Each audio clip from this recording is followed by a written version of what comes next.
This is lecture 4 of the cell pathology series of lectures, part of the cell section module, and this is lecture 4 part 2 covering the genetic changes leading to cancer. Part 1 was focusing on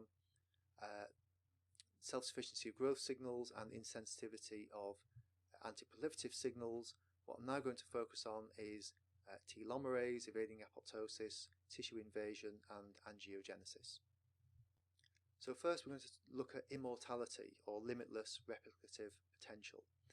Now cells can only divide for a finite number of times, and in cell culture, if we take some very young fibroblast cells from a very young person, we can put those into cell culture, and those cells can divide up to 60 times before they enter senescence, where they basically can't divide anymore. Now this is what we call the Hayflick limit. This was identified many years ago, that cells have a limited replicative potential. What was realized then is if you leave those cells in cell culture, eventually they figure out a way of becoming immortal, and that mechanism of becoming immortal involves the expression of an enzyme called telomerase. Telomerase is an enzyme which allows the extension of DNA at the end of chromosomes. So here's some chromosomes from a tumour cell. We know it's a tumour cell because there's more than the normal number of chromosomes there. And in red is DNA, in green are the telomeres, and you can see the telomere caps on the end of each chromosome. So the telomeres are short TTAGGG repeats, so the end of this DNA is just a repeat of this sequence again and again, many thousands of times. And this can occur for thousands of kilobases in length. When cells age, their telomeres decrease in length until they hit a point of crisis. And when you hit crisis, this is where the telomeres are eroded so far that you're then starting to expose non-telomeric normal coding gene DNA.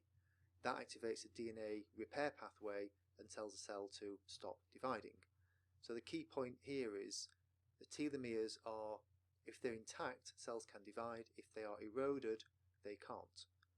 If cells have divided lots and lots of times, and we know that tumour cells divide uncontrollably, you would predict that tumour cells would in effect lose their ability to proliferate anymore, because they've duplicated themselves too many times and their telomeric DNA has become eroded. And that does happen in the early stages of tumour formation. However, tumours can get round it.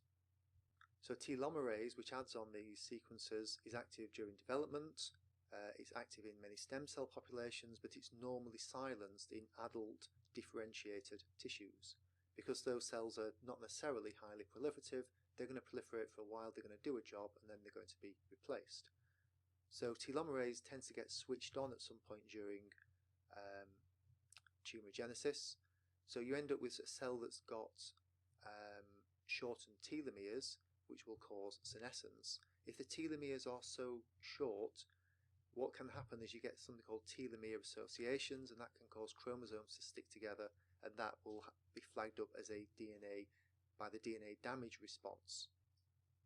Any aberrant cells which have got shortened telomeres and you start to get chromosomes sticking together will enter a prolonged phase of G0, where that DNA damage is either repaired if it's possible, or the cell is typically programmed to undergo apoptosis, or programmed cell death, and this is controlled by the p53 pathway, which we're going to hear about shortly. So in cancerous cells, cells should enter senescence and then be killed by apoptosis if telomerase is not active. If those cells have got defects in p53, those cells can sometimes be allowed to proliferate, and then you can subsequently get cells that re-express telomerase that get over the problem of shortened telomeres by just re-expressing telomerase and extending their telomeres. And this is illustrated here. This is a prostatic intraepithelial neoplasia, or PIN lesion. This is a pre-malignant prostate cancer lesion. And what we can see in this dotted line here is the separation of the basal cells from the epithelial cells. They're both epithelium, and the basal cells are stained in this green stain. The telomeres have been flagged up in red using a DNA probe to the telomeres. And what you can see is in these basal cells, which are normal, is quite a strong telomere signal. Also in the connective tissue cells there's quite a strong telomere signal, but in the prostatic epithelium, which is hyperproliferative, the telomeres are giving very weak signals, suggesting that the telomeres are very short compared to these cells. So these cells have proliferated an awful lot.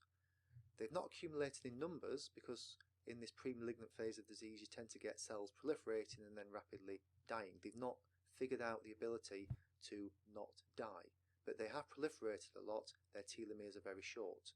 So this lesion has probably not gained the ability to re-express telomerase. And this could be the limiting feature that defines how big this lesion gets. If this lesion gets the ability to express telomerase, then that may be the bottleneck that would allow this small lesion to develop into a much larger tumour. And at that point they would become immortal, and then they could proliferate indefinitely. Okay, so if we've got cells that can proliferate indefinitely, such as shown here,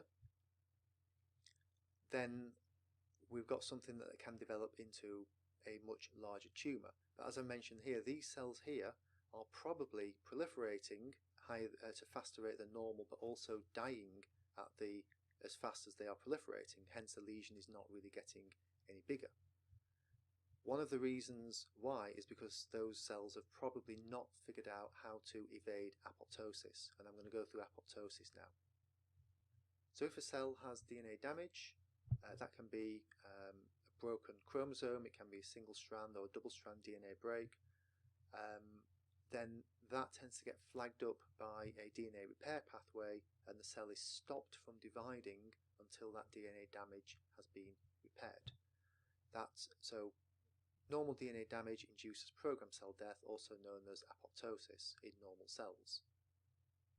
And one double strand break will result in a collapsed replication fork, and that will be enough to turn a normal cell into a cell which undergoes apoptosis if that DNA damage cannot be repaired. And P53 is key to recognizing this DNA damage and orchestrating DNA repair. So P53 regulates cell division, regulates apoptosis, and regulates DNA repair. And it does this because normally it's highly unstable in normal cells. In the presence of DNA damage, it becomes stabilized, and when it becomes stabilized, it can express its P53 target genes, which include these things here. Now within this, there are growth arrest genes, and this includes P21, and P21 prevents cyclin dependent kinase 2 and cyclin dependent kinase 1, so that stops the cell cycle. It will also induce a protein called BAX, and BAX induces apoptosis, and it will also induce a whole range of DNA repair genes.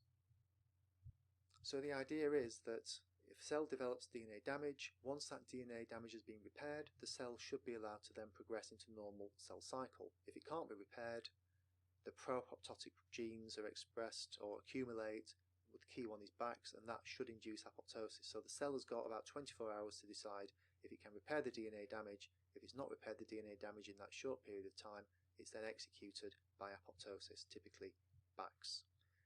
Now in tumours, they often have defective P53, and that bypasses this apoptosis and DNA cell cycle arrest side of things. So in the presence of DNA damage, if a cell has got defective P53, it can bypass cell cycle arrest, DNA repair, and apoptosis, and therefore DNA errors continue unchecked. And what we do is we call this the mutator phenotype. And the mutator phenotype is where cells have a much higher mutation rate than normal cells. And a cell that is defective for P53 will have a much higher mutation rate because A, mutations are not necessarily identified, B, cells with mutations are allowed to proliferate when they shouldn't, and C, cells with mutations are not killed. So therefore you end up with more cells with more mutations, and that contributes to that Vogelstein multi-hit model which I showed you on the first slide. So I'll take you through the basics of the P53 pathway and the negative feedback loop that controls P53 levels. So at point 1 here, P53 is normally expressed, and it is expressed as a tetramer. that is 4 subunits stuck together, and this will become important in later stages when we study the p53 in a later lecture. So p53 is expressed, and this is its normal regulatory pathway in normal cells. p53 is expressed at low levels. It binds to its target genes, that could be cell cycle arrest genes, BACs for apoptosis, DNA repair, and it binds to a gene called MDM2, or the human equivalent of MDM2, and that MDM2 is p53's own negative regulator. So p53 binds to MDM2, MDM2 is transcribed, translated, and that MDM2 protein selectively targets p53 for degradation. It ubiquitinates it, which is a post-translational modification, and that ubiquitination tag is a signal to degrade p53 at the cytoplasmic proteasome, and the proteasome is an organelle which degrades proteins that are ubiquitinated in a specific way. Now the key point of this, it means that p53 levels are always kept low, but the cell is in surveillance mode. There's enough p53 present to detect something if something is wrong, but it doesn't get above a certain level because MDM2 degrades it before it accumulates too high. If it accumulates too high, you'll drive BAC's expression and cell suicide, and that's not good. However, what we can do is throw something else into the mix, and that is DNA damage. So here, DNA damage at point 1, we can activate genes such as CHEK2, ATM and ATR. Don't really need to know this is ataxia telangiectasia mutated. You don't really need to know that, but that's what it is. All of these are DNA damage sensing systems, sensing either double strand breaks or DNA, single strand or double strand breaks or other genetic defects. So if they are active, they will phosphorylate p53. So on the previous slide, p53 was unphosphorylated. So as we can see here, p53 is unphosphorylated. Here we've now got p53 which is phosphorylated. Phosphorylated p53 is much more stable. And it's stabilized because when p53 does its normal job of inducing MDM2, MDM2 mRNA is translated to MDM2 protein, MDM2 protein comes along and tries to bind to p53, there's a phosphorylation right on the corner that MDM2 binds to. So that phosphorylation step means p53 is much more stable, and p53 levels can accumulate in the presence of DNA damage. And that disrupts the normal negative feedback loop. Because if p53 is unphosphorylated, MDM2 can just get rid of it. What the cell has done has induced these 3 kinases to phosphorylate p53 so it's no longer degradable by MDM2. Furthermore, as a double whammy for p53 stability, MDM2 itself is phosphorylated right on the part of the protein which binds to p53, so the MDM2 itself is inactivated and that cannot bind to p53. So whenever a DNA damage signal occurs, p53 is phosphorylated and cannot be degraded. Whilst it's present at high levels because it's now more stable, it can bind to its target genes of the p21 gene to p21 coding gene to induce p21 protein. That's a cyclin-dependent kinase inhibitor. It can induce BACs. BACs induces apoptosis, and it can induce a whole family of DNA repair proteins. So that is going to induce the cell into a cell cycle arrest, DNA damage repair, and pro-apoptotic pathway, and the cell's got, I say, maybe 24 hours to repair that DNA damage before it gets executed. It's only when this DNA damage signal recedes, that is the DNA damage has been repaired, these 3 are switched off or no longer functioning. Any newly produced p53 is unphosphorylated and therefore can be degraded, and any newly produced MDM2 is unphosphorylated and can degrade the p53, and from that point onwards, when the DNA damage signal has receded, p53 levels decrease because there is no new phosphorylated p53, and the half-life of newly produced p53 is in the minutes, and the half-life of the phosphorylated p53 is in the hours. So eventually p53 levels will return to normal over a prolonged period of time, but then because p53 levels are decreasing, Bax levels will start to decrease, p21 levels will decrease until they hit baseline levels, and then the cell will go about its normal business because its DNA has been repaired. Now, how does this relate to genetic defects in cancer? Well, cells that are defective for the p53 gene, that is, they have p53 gene mutations, and that's either both copies of the gene inactivated or an unusual type of mutation called a dominant negative mutation, which I'll cover in a later lecture. Either of those two features will result in no functional p53 present in the cell, and therefore the cell doesn't have the apoptotic response, the cell cycle arrest response, and the DNA repair response. So just losing p53 can contribute to a change in cell cycle to promote proliferation, a loss of apoptosis, and it can promote the mutator phenotype, causing the accumulation of mutations. So p53 is directly contributing to at least 3 hallmarks of cancer. So this is probably a good time to review what you have just learned or what I've just covered, and go back through the notes and go back through the video and answer the questions of what would happen if a tumour lost the TP53 gene. The TP53 gene is the name of the gene that codes for the p53 protein. So if that gene is inactivated, what would happen? How would everything I've just talked about change?